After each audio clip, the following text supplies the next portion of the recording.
দেশৰ নাম হ্ৰাস কৰক। ৰন্ধন গেছৰ মূল্য হ্ৰাস কৰক। ৰন্ধন গেছৰ মূল্য হ্ৰাস কৰক। মোদী চৰকাৰ হুঁচিয়াৰ। মোদী চৰকাৰ হুঁচিয়াৰ। অত্যাৱশ্যকীয় সামগ্ৰী মূল্য বৃদ্ধি বন্ধ কৰক। অত্যাৱশ্যকীয় সামগ্ৰী মূল্য বৃদ্ধি ৰোধ কৰক। পাকঘৰত জুই জ্বলিব দিয়ক।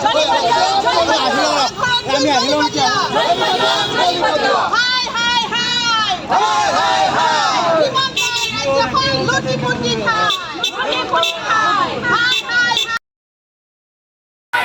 সাধাৰণ মানুহ লুটিছে।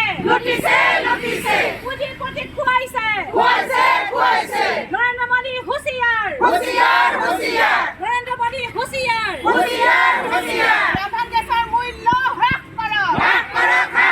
ৰন্ধন গেছৰ মূল্য হ্ৰাস কৰক। আমাৰ পাকঘৰত জুই জ্বলিব দিয়ক। আমাৰ পাকঘৰত জুই জ্বলিব দিয়ক। কামৰূপ জিলা মেট্ৰ'ৰ যি আমাৰ সদস্যসকল আছে, কামৰূপ জিলা কমিটিৰ তৰফৰ পৰা এটা প্ৰতিবাদী কাৰ্যসূচী আমি গ্ৰহণ কৰিছোঁ। আৰু এই প্ৰতিবাদী কাৰ্যসূচী হ'ল যি ৰন্ধন গেছৰ মূল্য বৃদ্ধি হৈছে।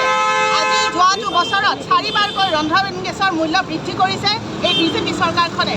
আৰু লগতে এইবাৰ আৰু অত্যাধিক ধৰণে কমাৰ্চিয়েল গেছত তেওঁলোকে 350 টকাকৈ আৰু আমাৰ যি ঘৰুৱা ডমেষ্টিক যিটো আমাৰ গেছ আছে তাত 50 টকাকৈ তেওঁলোকে মূল্য বৃদ্ধি কৰিছে। এই মূল্য বৃদ্ধিৰ কাৰণে আজি আমাৰ সাধাৰণ ৰাইজ জুৰুলা হ'ব লগাত পৰিছে। গতিকে এই মূল্য বৃদ্ধিৰ বিৰুদ্ধে আজি আম আদমি পাৰ্টীৰ মহানগৰ জিলা কমিটিয়ে এক শক্তিশালী পদক্ষেপ আমি গ্ৰহণ কৰিছোঁ। আৰু আমি এই পদক্ষেপৰ জৰিয়তে চৰকাৰখনক জনাবলৈ বিচাৰিছোঁ, তেওঁলোকে যি ধৰণে আমাৰ মানুহৰ ওপৰত বাৰে বাৰে মূল্য বৃদ্ধিৰ বোজা তেওঁলোকে জাপি দিছে আৰু সাধাৰণ মানুহৰ জীৱন দুৰ্বিষহ কৰি তুলিছে, এই ব্যৱস্থা তেওঁলোকে বন্ধ কৰক। অত্যাৱশ্যকীয় সামগ্ৰীৰ মূল্য বৃদ্ধি তেওঁলোকে ৰোধ কৰক। গেছৰ চিলিণ্ডাৰৰ মূল্য বৃদ্ধি তেওঁলোকে ৰোধ কৰক। যিখন চৰকাৰে এটা সময়ত পিঁয়াজৰ মালা ডিঙিত ওলোমাই লৈ গৰু গাড়ীত উঠি চিলিণ্ডাৰ আগত লৈ তেওঁলোকৰ মন্ত্ৰী বিধায়কসকলে হাই কৰিছিলে কংগ্ৰেছ চৰকাৰৰ দিনত, সেইখন চৰকাৰে কিন্তু আজি প্ৰতিটো দিনতে ৰাতিপুৱা উঠাৰ পিছতে প্ৰত্যেকটো বস্তুৰ তেওঁলোকে মূল্য বৃদ্ধি কৰি আহিছে। গতিকে তেওঁলোকৰ এই হঠকাৰী সিদ্ধান্তক আমি ঘৃণা প্ৰকাশ কৰিছোঁ। তেওঁলোকৰ এই ৰাইজৰ প্ৰতি থকা তেওঁলোকৰ যি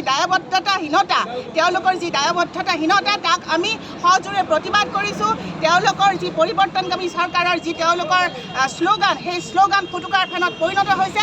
গতিকে আমাৰ এই প্ৰতিবাদৰ যোগেৰে পুনৰবাৰ আমি বিজেপি চৰকাৰক হুঁচিয়াৰ কৰিছোঁ যে সাধাৰণ মানুহক জীয়াই থাকিবলৈ দিয়ক, গৃহিণীৰ চৌকাত চোলা জ্বলিবলৈ দিয়ক। আপোনালোকে এফালে আপোনালোকে 1250 টকা দিছে, বিনামূলীয়া 5 কিলো চাউল দিছে, লগতে আপোনালোকে কি কৰিছে, মাহে মাহে আপোনালোকে গেছৰ চিলিণ্ডাৰৰ দাম বঢ়াই গৈছে।